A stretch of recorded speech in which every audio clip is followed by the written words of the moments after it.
പ്രഭാതഭേരി.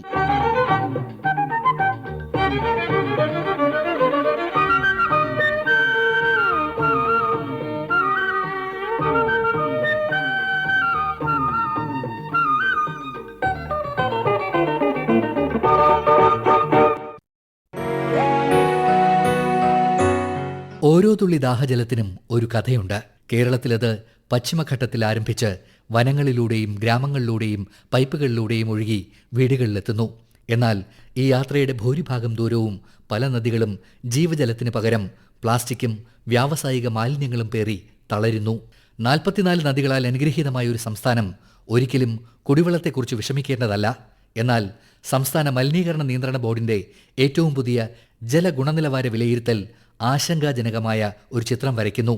സംസ്ഥാനത്തെ നദികളിൽ ഓക്സിജന്റെ അളവ് കുത്തനെ കുറഞ്ഞു.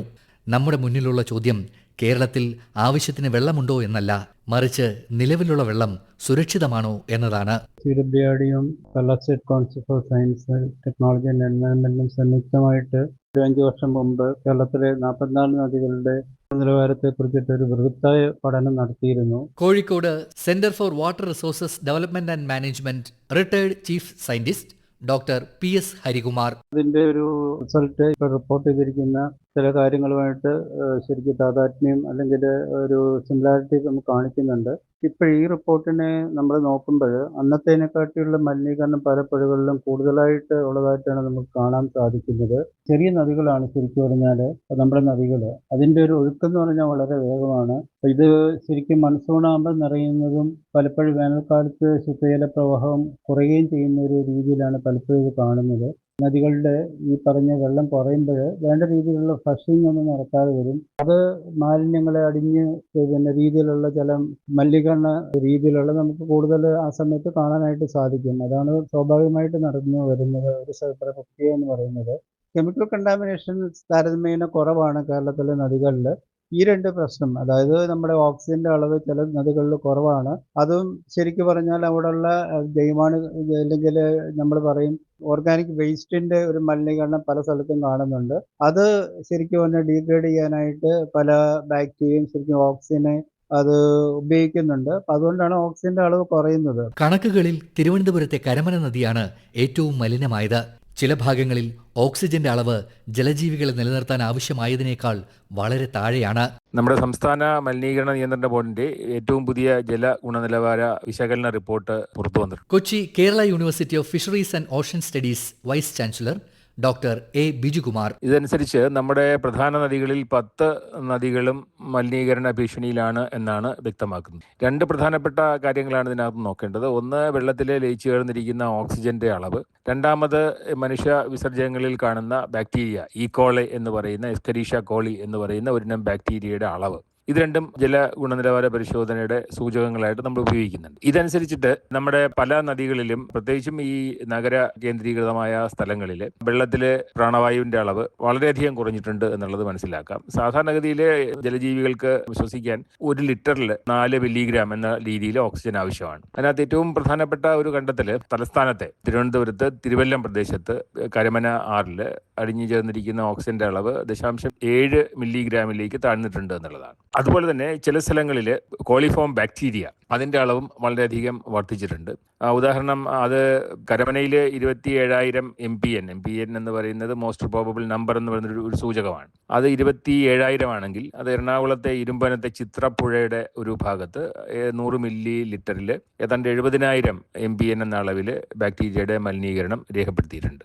ഇതൊക്കെ സൂചിപ്പിക്കുന്നത് നമ്മുടെ നദികളിൽ പ്രധാനപ്പെട്ട ചില മലിനീകരണത്തിന്റെ ചില ഹോട്ട്സ്പോട്ടുകൾ, ഏറ്റവും അധികം മലിനീകരണമുള്ള ചില മേഖലകൾ ഉണ്ട് എന്നുള്ളതാണ്. കുടിവെള്ള പദ്ധതികളിലേറെയും നദികളിൽ നിന്ന് നേരിട്ട് വെള്ളമെടുക്കുന്ന കേരളത്തിനെ സംബന്ധിച്ച് ഈ കണ്ടെത്തലുകൾ ആശങ്കാജനകമാണ്. കേരളത്തിലെ നദികളുടെ ആറിന്റെ കണക്കെടുത്ത് നോക്കുമ്പോൾ 2ാമത്തെ മലിനമായ ഒരു നദിയാണ് കരമന നദി. Karamana ward councillor Karamana Ajith. അതിനെ പുനർജീവിപ്പിക്കുക എന്നുള്ള ബൃഹത്തായ പദ്ധതിയുമായി ഞങ്ങൾ മുന്നോട്ട് പോകുന്നത്. MLAയുടെ ഭാഗത്തു നിന്ന് ഏറ്റവും കൂടുതൽ സഹകരണമുണ്ട്. നമാമി ഗംഗ എന്നുള്ള ഒരു വലിയൊരു പദ്ധതി ഗംഗാ നദിയുമായി ബന്ധപ്പെട്ട് നടത്തി. അത് ഇപ്പോൾ പണ്ടത്തെ ഗംഗാ നദി അല്ല, ഇന്നത്തെ ഗംഗാ നദി. അതുപോലെ നമാമി കരമന നദി എന്നുള്ള ഒരു ബൃഹത്തായ പ്രോജക്റ്റ് നമ്മുടെയൊക്കെ മനസ്സിലുണ്ട്. ബഹുമാനപ്പെട്ട MLAയുടെ ശ്രദ്ധയിലും പെടുത്തിയിട്ടുണ്ട്. മലിനീകരണ നിയന്ത്രണ സംവിധാനങ്ങൾ മെച്ചപ്പെട്ടിട്ടുണ്ടെങ്കിലും നദിയുടെ ആകസ്മികമായ ഒഴുക്കും അപര്യാപ്തമായ മാലിന്യ സംസ്കരണവും പെരിയാറിനെയും അതിന്റെ പോഷക നദികളെയും ബാധിക്കുന്നു.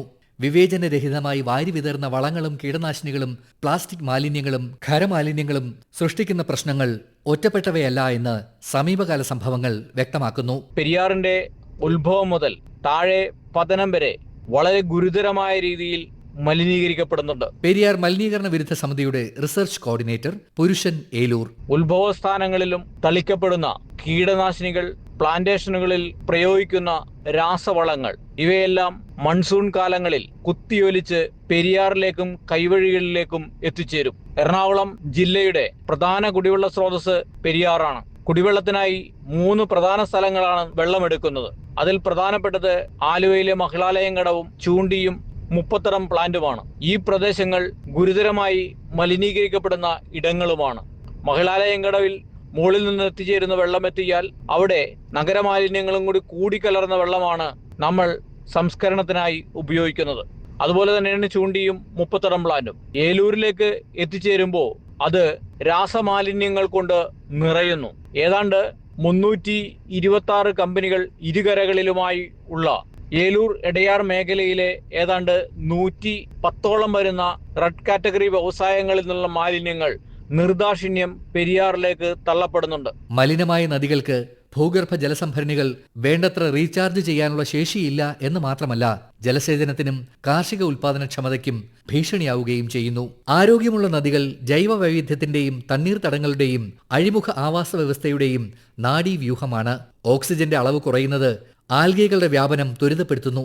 ഇത് നദികളുടെ ആവാസ വ്യവസ്ഥയുടെ സ്വാഭാവിക സന്തുലിതാവസ്ഥയെ തടസ്സപ്പെടുത്തുന്നു. പൊല്യൂഷൻ കൺട്രോൾ ബോർഡ് ഇപ്പോഴത്തെ പുതിയ കണക്ക് പ്രകാരം കേരളത്തിൽ 10 പുഴ. കേരള നദീ സംരക്ഷണ സമിതി മുൻ സെക്രട്ടറി TV രാജൻ. ഞങ്ങളെ സംബന്ധിച്ചിടത്തോളം കേരളത്തിലെ 10 പുഴകൾ മാത്രമല്ല, വിരലിൽ എണ്ണാവുന്ന ഒരു കുറ്റാടിപ്പുഴ പോലുള്ള പുഴകൾ മാത്രമേ ഇപ്പോഴും വെള്ളം ഒഴുകുന്നുള്ളൂ. ബാക്കിയെല്ലാം തന്നെ വെള്ളം ഒഴുകുന്നില്ല. അതുകൊണ്ട് മലിനപ്പെട്ടിരിക്കാം. ഭൂരിപക്ഷ നദികളും ഇന്ന് മലിനപ്പെട്ടിരിക്കുന്നു. നമ്മൾ മലയോരത്തിലാണെങ്കിലും കാട്ടിലാണെങ്കിലും ഇടുന്ന ഒരു പ്ലാസ്റ്റിക് ബോട്ടിൽ അല്ലെങ്കിൽ ഒരു കവർ എത്തിച്ചേരുന്നത് ഈ പുഴയിലൂടെ അവസാന കടലിലാണ്. അപ്പൊ പുഴയിലൂടെ സഞ്ചരിച്ച് ഇത് മൈക്രോ പ്ലാസ്റ്റിക് ആയി മാറുകയും ഈ മൈക്രോ പ്ലാസ്റ്റിക്കുകളെ കടലിലെ അല്ലെങ്കിൽ പുഴയിലെ മത്സ്യങ്ങൾ ആഹരിച്ച് അവയെ തിരിച്ച് നമ്മൾ ആഹരിക്കേണ്ട ഘട്ടത്തിലേക്ക് ആണ് എത്തിയിരിക്കുന്നത്. അപ്പൊ ഇത്തരത്തിൽ പുഴ നല്ല രീതിയിൽ നിലനിർത്തണമെങ്കിൽ ബഹുജന പങ്കാളിത്തം കൂടിയേ തീരും. ജനങ്ങൾക്ക് പുഴയായിട്ട് ഇടപഴകണം. പഴയ കാലത്ത് എരുന്ത് അല്ലെങ്കിൽ മറ്റു രീതിയിൽ മത്സ്യങ്ങളൊക്കെ പിടിക്കാനുള്ള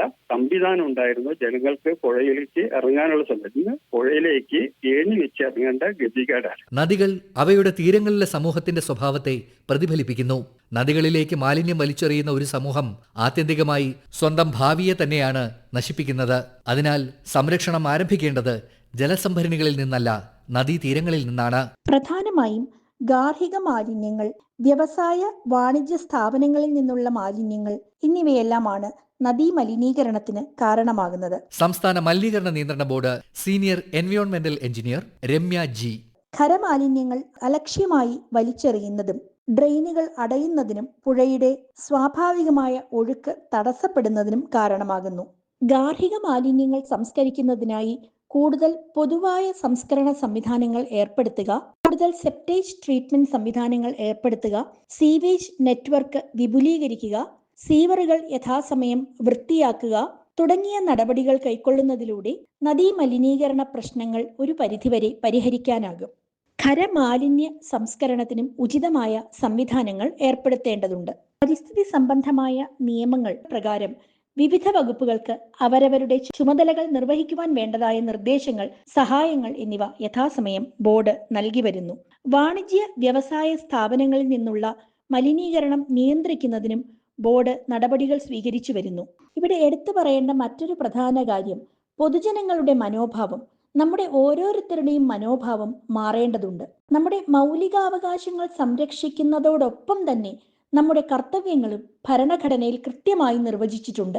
പരിസ്ഥിതിയെ സംരക്ഷിക്കുക എന്നത് നമ്മുടെ ഭരണഘടനയുടെ ആർട്ടിക്കിൾ 51A പ്രകാരം ഓരോ പൗരന്റെയും കടമയാണ്. 44 നദികളാൽ അനുഗ്രഹീതമായ ഒരു സംസ്ഥാനത്തിന് കുടിവെള്ളത്തിനായി ഒരിക്കലും കഷ്ടപ്പെടേണ്ടി വരരുത്.